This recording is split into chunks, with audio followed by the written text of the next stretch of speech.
Happy New Year, musical go-getters. Trumpeter Bobby Spellman here. And if you're like me, the beginning of the new year brings with it the promise of a fresh start and the opportunity to refine your habits and improve your discipline in order to be able to most effectively achieve all of your goals and dreams.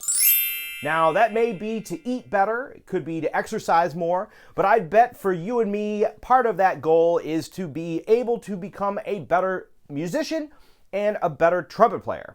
Now, if you're watching this video and it is not January, congratulations! This is the 1-year anniversary from this date last year. And there's no rule that says that you cannot make resolutions throughout the year.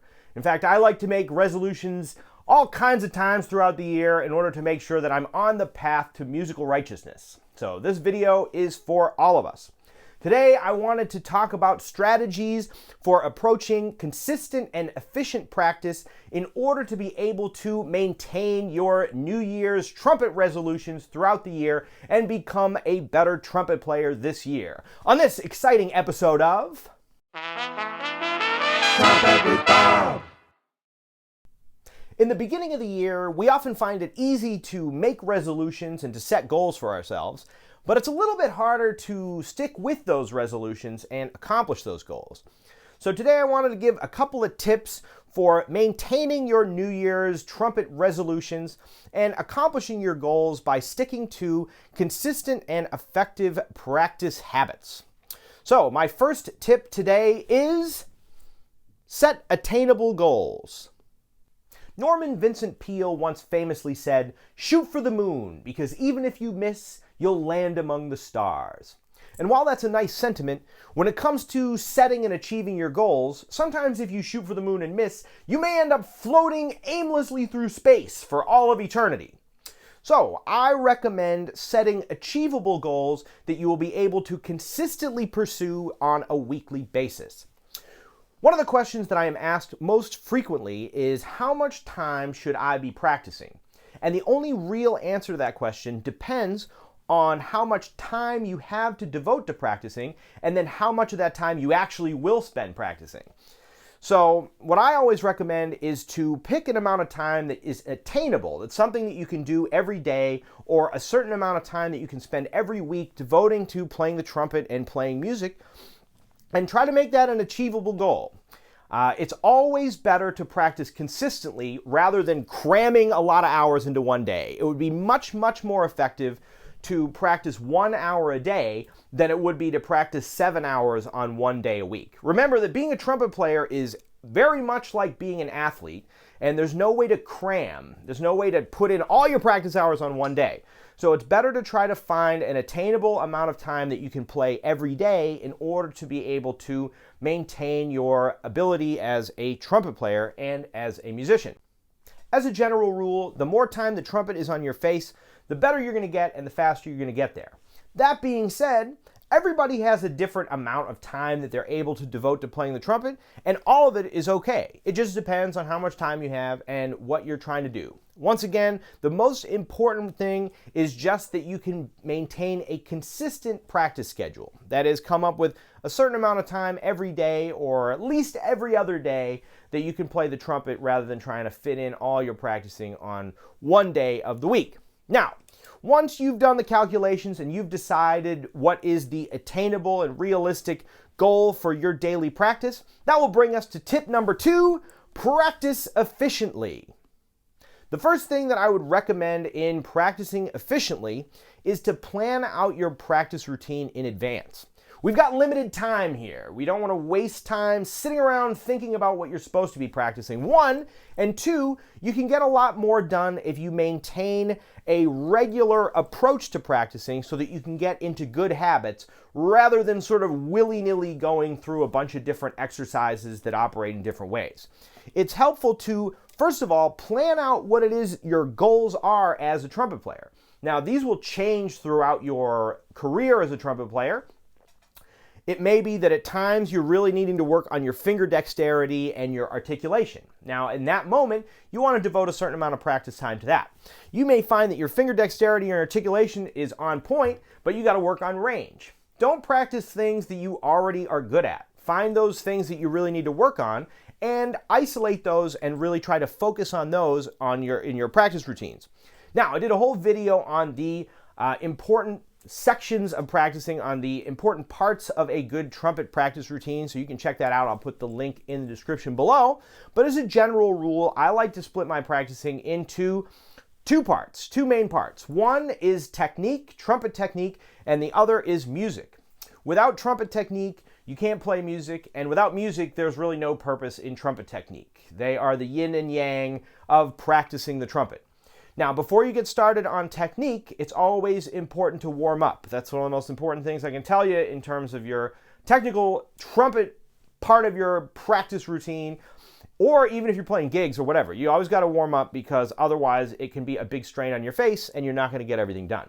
So what I would do is, let's pretend we're just going to use a sample possibility. Now, again, each of you is going to be different in terms of the amount of time that you can spend practicing.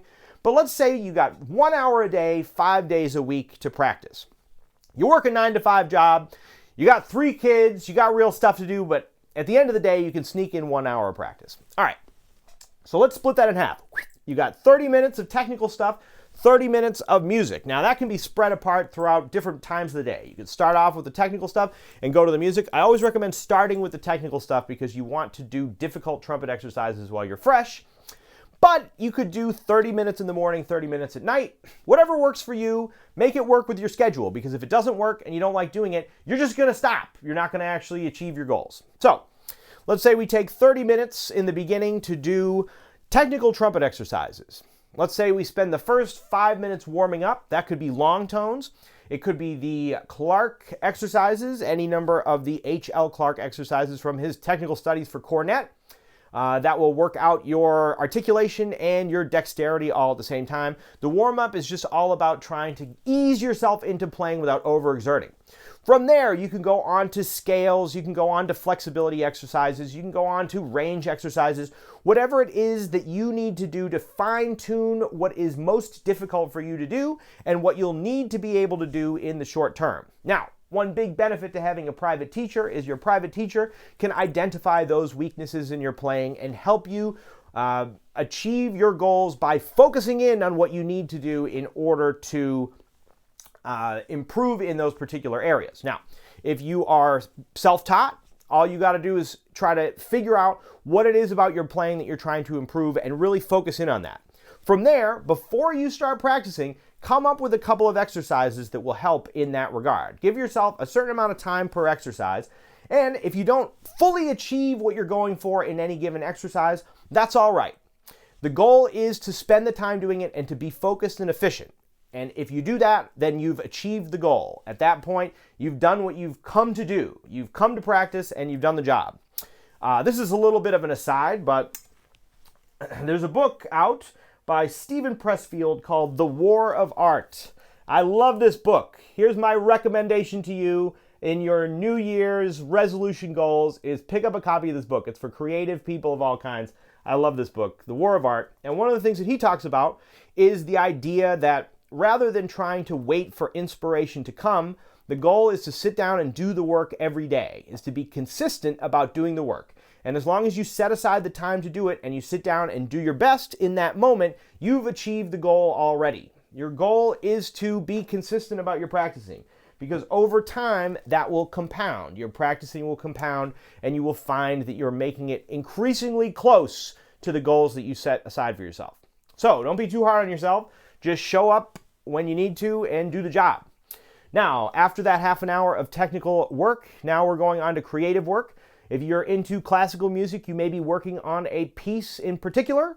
So this is a good opportunity to spend time on that piece. If you are a jazz musician, this is a great opportunity to learn a new tune, transcribe a solo, or work on your chords and scales. Either way, if you set aside that time and you say, I've got 1 hour, I've got half an hour to do technical stuff, half an hour to do musical stuff, and you can actually achieve that goal, you're going to feel good about yourself at the end of the day, and you should feel good about yourself at the end of the day because you're one step closer to achieving your goal of musical righteousness. All right, now that you've settled on an attainable weekly practice schedule and you've designed a daily practice routine that will allow you to focus in on your weaknesses and cover the range of technical and musical requirements involved in being a trumpet player, it is time for tip number 3, hold yourself accountable. Now, this tip is going to be very personal to each individual person because you will find that different people have different approaches that work for them in terms of keeping themselves accountable. One way to do this, which is very effective, is to get yourself one of these manuscript paper notebooks. And you can make a little daily log in your practice routine. This also gives you the opportunity to take notes on things that you're practicing. Make note, for example, of what tempos you're working on certain things at certain times, what various exercises you're going over at that time. And if you're working on improvisation or composition, things of that nature, it gives you the opportunity to sketch out some ideas that you've been working on. I love these. I think it's a good idea to keep everything in one place. You can also just use a little regular notebook and just keep notes on what you're doing without having the written music, but I like these because it covers a lot of ground. Now, you might not like writing stuff down, so in that case, you may be able to work this practice routine into a daily schedule in such a way that you won't forget to do it. For example, if you have a very regular schedule, you may find that you can put these various times to practice right in your schedule so that you won't forget to do them every day, and it just becomes a part of your regular routine, like brushing your teeth or whatever else you do on a daily basis. If you have an irregular schedule like me, it may be more useful to set aside the goal every day of practicing a certain amount of time and just making sure that at the end of the day you cross that off your to-do list and make sure that you've done it. After that, it's just a matter of maintaining that consistent schedule, but one thing that I think is important in terms of holding yourself accountable is to allow yourself the possibility of falling off it from time to time. If you're too strict with yourself, if you're too hard on yourself, you might find that if you miss a day, you get so frustrated that you throw the whole thing out and you don't get back onto a great schedule. So, all of us are busy, all of us have stuff to do. You might have to go on vacation, you might have to get your wisdom teeth removed. You might end up getting stranded on a desert island for a certain amount of time, and while you're waiting to be rescued, you can't play the trumpet. If you find yourself in any of those circumstances or any of the more realistic possibilities that you might run into on a day-to-day basis and you are unable to practice for a day, that's okay. Give yourself some slack, but pick up the next day where you left off and just resume. One rule of thumb that I think is very useful for this and building many habits of many kinds is not to skip 2 days in a row. Even if you just practice 4 days a week, that means that you can still practice every other day. So really try to make a point not to miss 2 days in a row, and that will enable you to just keep it in your mind that you always have to be moving forward and making a little progress. At the end of the day, you're going to find that that consistent practice is really going to make it easier to play the trumpet. You're going to achieve your goals, and you're going to have a lot more fun with it. Finally, that brings us to my bonus tip, which covers the whole wide range of this kind of idea. And that tip is to try to have fun with it. I'm always telling my students, have fun with it.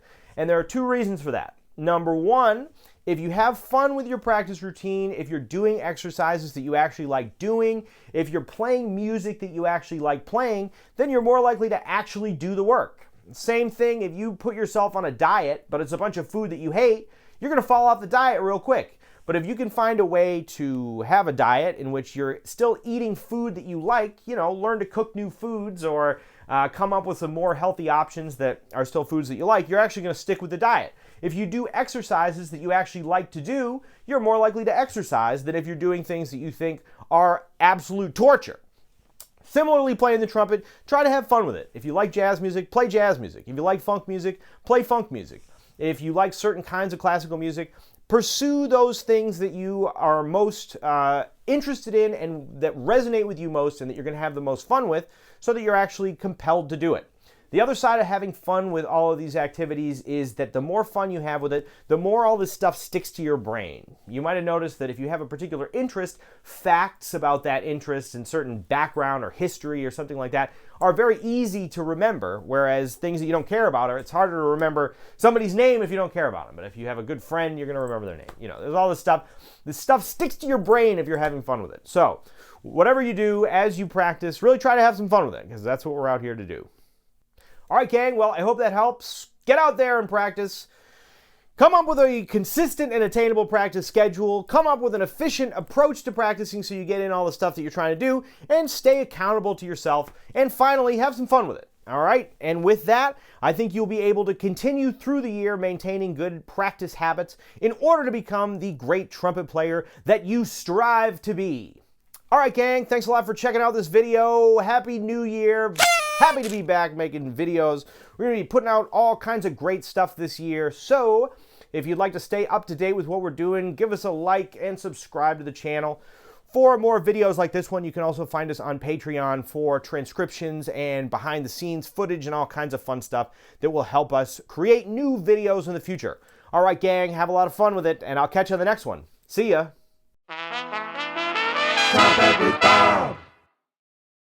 All right, friends, thanks so much for checking out this video. We hope it helps in your quest for the majesty of musical self-expression. If you like what we're doing here, you can give this video a like and subscribe to the channel for more videos like this one. And if you'd like to support the creation of new videos like this, you can become a subscriber on our Patreon page at patreon.com/Ridgewood School of Music.